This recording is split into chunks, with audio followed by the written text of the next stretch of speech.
Hello दोस्तों, आज का इम्पॉर्टेंट वर्ड है बेपल। बेपल का क्या मतलब है? आइए सीखते हैं आज की इस छोटी सी वीडियो में। बेपल का मतलब है धोखा देना या चकरा देना। आइए इस वर्ड को सेंटेंसेस में इस्तेमाल करते हैं।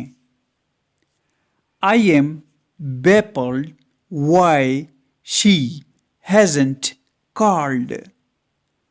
इसका मतलब है मैं हैरान हूँ कि उसने फोन क्यों नहीं किया। She baffled all our attempts to find her. उसने उसे ढूंढने की हमारी तमाम कोशिशों को हैरान कर दिया।